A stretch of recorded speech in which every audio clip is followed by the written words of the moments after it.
Será que estamos caminhando para o fim do front-end? Como será que o front-end vai ser daqui a alguns anos? Será que ainda vale a pena você aprender? Com o surgimento de novas tecnologias, ferramentas no-code, inteligências artificiais que programam, é normal que surjam diversas dúvidas sobre o futuro da profissão. Então nesse vídeo aqui eu vou dar meu ponto de vista sobre todas essas questões. Se você está estudando agora, está preocupado, ou se tem dúvidas sobre aprender ou não, esse vídeo aqui vai te ajudar bastante. Se você é novo por aqui, já se inscreve aqui no canal e bora lá pro vídeo.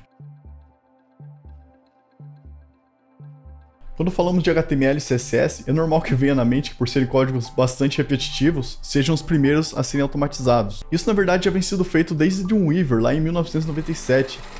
O Dreamweaver já nasceu como um software do tipo What you see is what you get, que significa que tudo aquilo que você está vendo já faz parte do resultado final. Então desde aquela época você já tinha um editor de código mais avançado e uma visualização em tempo real de tudo aquilo que está sendo feito no código. Também podia adicionar e manipular objetos com drag and drop, adicionar estilos, entre outras coisas, sem necessariamente ter que alterar o código HTML e CSS. Mas por que até hoje o Dreamweaver não é amplamente utilizado por profissionais front-end? Digamos que apesar de ele prometer muita coisa legal, ele tem uma certa má reputação, porque nem sempre a visualização do site final era correta. E além disso, o código gerado muitas vezes criava linhas desnecessárias, o que dificultava bastante a manutenção. Isso fez com que muitas pessoas continuassem utilizando editores de códigos mais simples.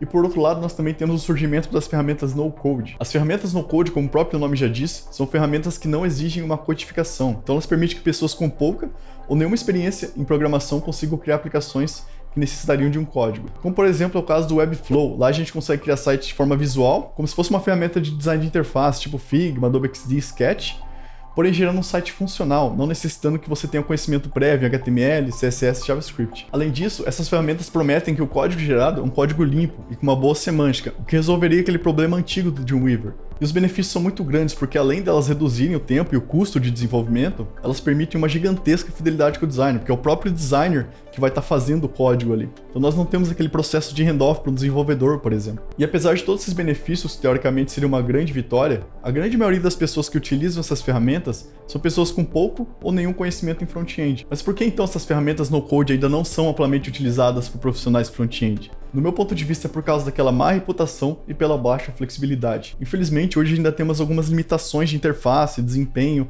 e segundo o feedback de alguns usuários, diversas vezes ainda nos deparamos com problemas que seriam facilmente resolvidos em um editor de código mais simples, por exemplo, o que acaba dificultando um pouco o processo. Além disso, às vezes você quer trabalhar com uma arquitetura diferente, ou até mesmo dar manutenção em sistema já existente, e são coisas que hoje infelizmente não funcionariam muito bem nessas ferramentas no-code.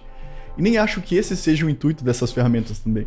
Mas isso com certeza tende a melhorar muito, estamos indo para um caminho que, se você observar bem, até as ferramentas mais populares de design de interface também estão indo para esse mesmo caminho. A forma da gente trabalhar com design de interface está cada vez mais parecida com o desenvolvimento front-end. Hoje utilizamos ferramentas como o Auto Layout e entre outros que funcionam de forma muito parecida com o Flexbox e o CSS Grid. E apesar de ainda estar engatinhando, hoje conseguimos até mesmo fazer integrações com APIs, utilizando essas ferramentas de design com alguns plugins de terceiros. Então esse caminho do design de interface e do desenvolvimento front-end está se estreitando muito. E apesar de ainda termos muitas limitações nessas ferramentas no-code, acredito que nos próximos anos teremos ferramentas muito mais avançadas, até um ponto que não vai ser mais necessário escrever HTML e CSS manualmente. Isso também pode ser observado no mercado. Diversas vagas de emprego já estão exigindo esses profissionais mais híbridos entre design de interface e desenvolvimento front-end. E além das ferramentas no-code, estamos também tendo um avanço muito grande nas inteligências artificiais que programam, como é o caso do recente lançamento do GitHub chamado GitHub Copilot. Ele utiliza o sistema Codex criado pela OpenAI,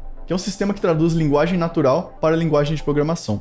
E ele faz isso utilizando como dados de treinamento bilhões de linhas de código disponíveis em repositórios públicos. Então na prática, o GitHub Copilot funciona como um autocomplete, só que muito mais avançado. Ele consegue de forma muito inteligente nos dar sugestões de linhas ou até mesmo funções inteiras, como se fosse mágica.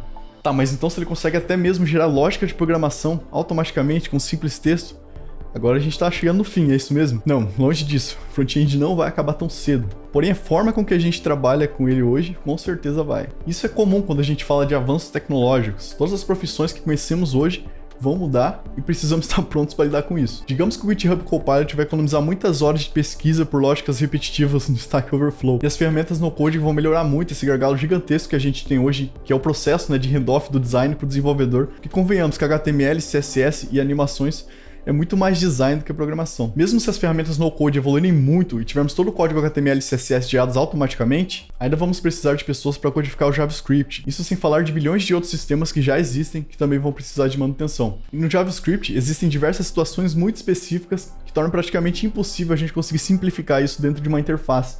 Então dificilmente a gente vai se livrar de código tão cedo. Acredito que nossa área será uma das últimas a serem substituídas por inteligências artificiais. Até porque se a própria programação for automatizada, provavelmente todo o resto já terá sido automatizado. Pelo menos eu quero acreditar. Então será que ainda vale a pena aprender front-end? Com certeza sim, o mercado atualmente está muito aquecido e a tendência é só crescer. A demanda já era gigantesca e os impactos da pandemia fez com que muitas empresas começassem com essa transformação digital, tanto no Brasil como no exterior também. Faltam muitos profissionais capacitados, então as empresas estão investindo bastante para atrair e também para capacitar novos profissionais. Então nunca teve tempo melhor para aprender front-end. Bom, se você gostou do vídeo, não se esquece de se inscrever aqui no canal e deixar o like. Eu gostaria de agradecer a todo mundo que tá deixando comentários aqui nos vídeos, isso ajuda a gente bastante, né? Dá uma motivada pra gente continuar produzindo vídeo pra vocês. Vou deixar 2 vídeos sugeridos aqui também pra você assistir, então não esquece de dar uma olhada lá depois, beleza? Então é isso, a gente se vê no próximo vídeo. Valeu!